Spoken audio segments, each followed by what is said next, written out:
Assalamualaikum warahmatullahi wabarakatuh. Welcome back to my channel Hikmatin Sima Agustiana. Halo sahabat belajar, di video hari ini kita akan mengupas tuntas tentang teks persuasif atau persuasif teks. Jadi bersiaplah untuk mendapatkan pengetahuan baru yang seru dan bermanfaat.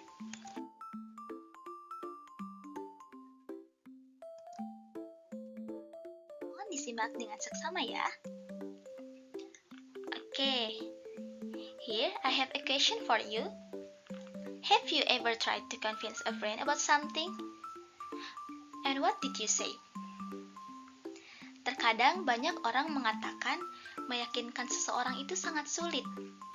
Maka dari itu, ada persuasif teks. Di sini kita akan mempelajari bagaimana cara meyakinkan seseorang dengan baik dan benar. Nah, cara ini menunjukkan pendekatan yang logis, empati, relevan, dan suportif untuk meyakinkan seseorang tanpa memberi tekanan berlebihan. Jadi, mari kita bahas dengan seksama. Oke, kita buka. Persuasif teks.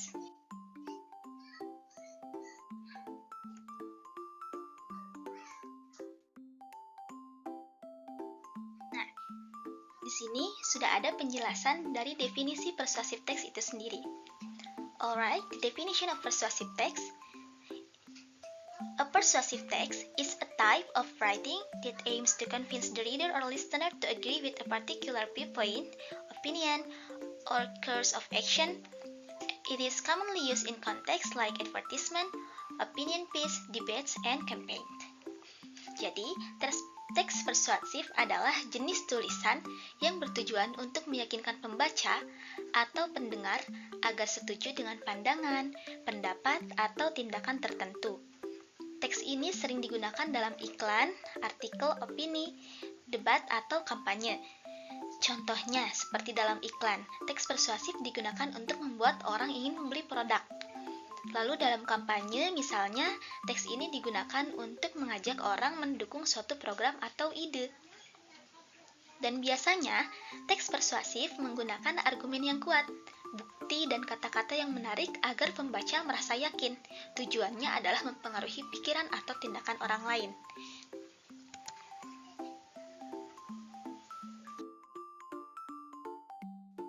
Nah, setelah dari definisi, kita lanjut ke framework.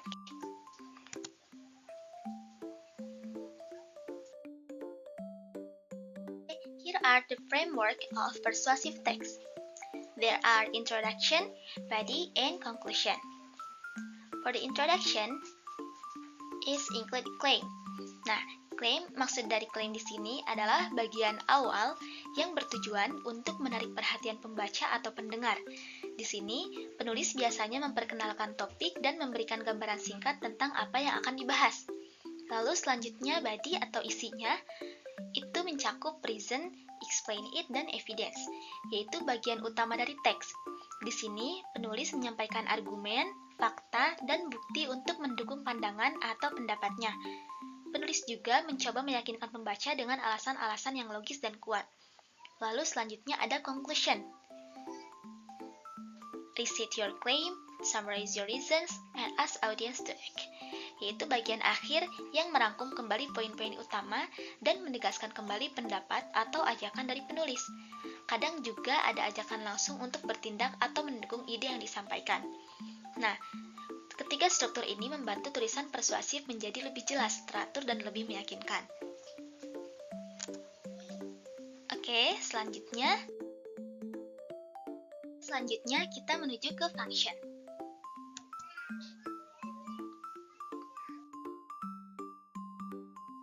Here are the function of persuasive text. Di sini ada 4 fungsinya. Yang pertama, convincing the reader, expressing opinion, encouraging action, and raising awareness. Oke, yang pertama, convincing the reader. The text is designed to persuade the reader to accept a certain viewpoint or take specific action. Jadi teks ini dibuat untuk memengaruhi pembaca agar menerima pandangan tertentu atau melakukan tindakan tertentu, misalnya mendukung ide atau menyetujui suatu pendapat. Lalu selanjutnya, expressing opinion. It allows the writer to express their personal opinions on an issue. Yaitu penulis dapat menggunakan teks persuasif untuk menyatakan pendapat pribadi mereka tentang suatu masalah, sehingga pembaca memahami sudut pandang penulis. Lalu selanjutnya, encouraging action. It prompts readers to take action, such as supporting an environmental campaign or purchasing a product. Teks ini juga berfungsi untuk mengajak pembaca melakukan sesuatu seperti mendukung kampanye lingkungan atau membeli sebuah produk. Lalu selanjutnya, raising awareness. It increases awareness about important societal issues such as the need to protect the environment, yaitu membantu menyadarkan pembaca tentang isu-isu penting di masyarakat seperti perlunya menjaga lingkungan atau memperhatikan kesehatan.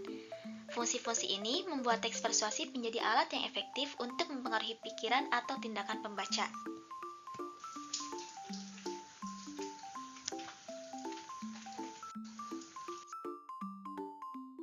Selanjutnya, kita menuju ke type of persuasive text.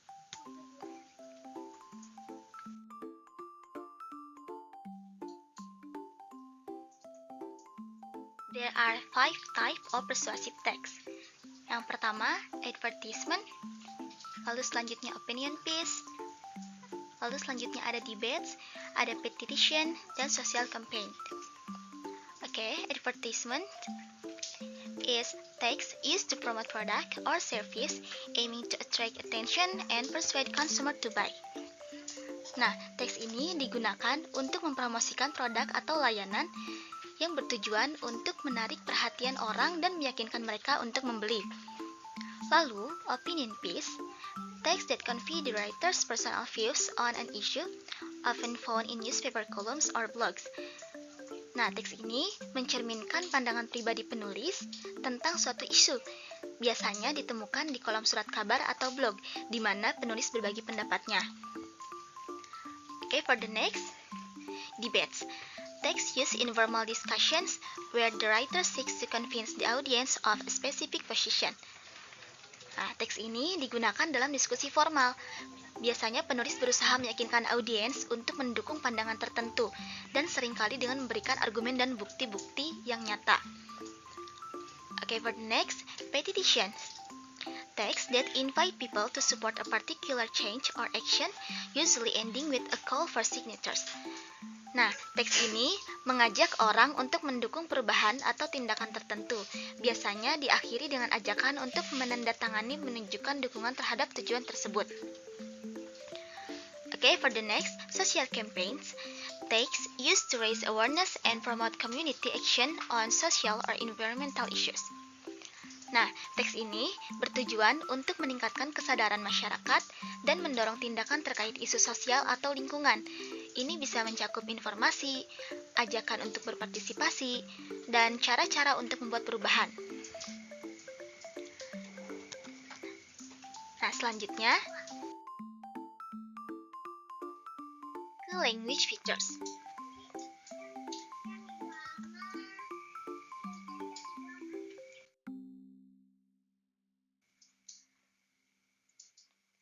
Nah, untuk bahasa yang biasa digunakan dalam persuasive text atau persuasive language seperti kata must, should, and important. Nah, kata-kata seperti must, should, and important itu digunakan untuk meyakinkan orang agar setuju atau melakukan sesuatu. Misalnya, kita harus menjaga lingkungan kita.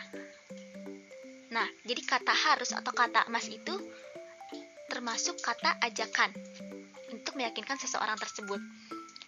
Lalu, emotional appeals atau daya tarik emosionalnya, engaging the reader's feeling.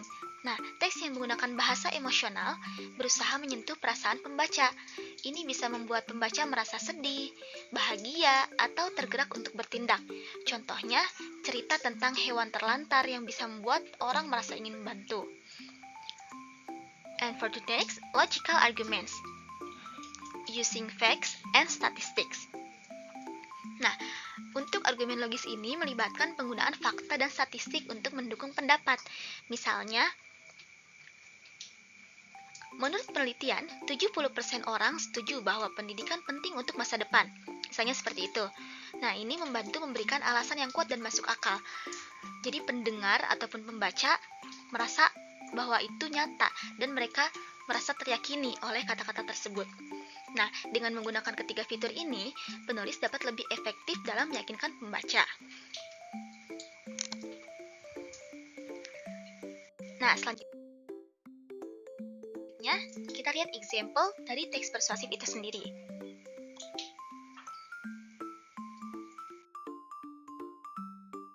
Oke, di sini sudah ada satu contoh dari persuasif teks dengan tema Why we should reduce plastic use. Nah, di paragraf pertama itu pendahuluan, yaitu untuk menyatakan alasan mengapa kita perlu mengurangi penggunaan plastik. Di sana ada kata must dan need. In today's world, the excessive use of plastic has become a significant problem that we must address. We need to reduce plastic use to save our planet.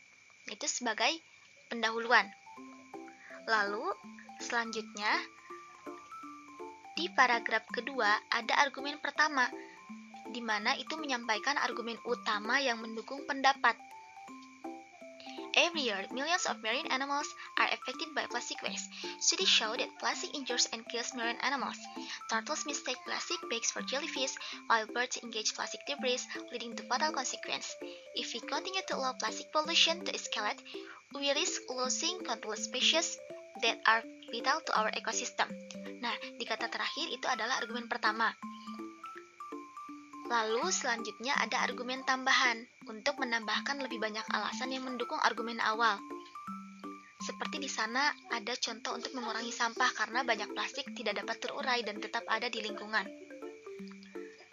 Nah, the production of plastic not only generates waste but also consume a large amount of energy and natural resources. Lalu selanjutnya di selanjutnya ada producing less plastic saves energy and reduce pollution. Itu masih argumen tambahan. Nah, argumen lanjutan itu untuk menyampaikan lebih banyak poin penting, yaitu mulai dari kata by. By cutting down on plastic production, we can conserve fossil fuels and decrease the greenhouse gas emitted during manufacturing process. Nah, selanjutnya untuk paragraf terakhir itu adalah kesimpulan. Itu untuk mengulangi pentingnya argumen dan menyerukan tindakan. Kenapa ada conclusion atau kesimpulan? Agar argumen-argumen sebelumnya itu tersampaikan atau terulang kembali. Nah, seperti kata di sini ada, now is the time to take action. Let's make a pledge to use reusable bags and bottles. Nah, mulai dari kata by making small change in our daily lives, we can contribute to a healthier planet and protect our environment for future generations. Nah, itu adalah kata argumen atau kata kesimpulan untuk mengulangi pentingnya argumen dari atas. Together we can reduce plastic waste and create a sustainable future. Nah, itu kata terakhir yang cocok untuk menjadikan argumen di atas itu lebih meyakinkan. Nah, dengan mengikuti struktur ini, teks menjadi lebih teratur dan meyakinkan pembaca untuk setuju dengan pendapat yang disampaikan.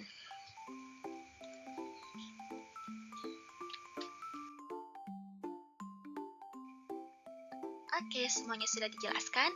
Dari definisi, frameworknya sudah, function juga sudah sebelumnya, type, language, dan example. Jadi, teks persuasif itu adalah jenis tulisan yang bertujuan untuk meyakinkan pembaca agar setuju dengan suatu pendapat atau melakukan tindakan tertentu.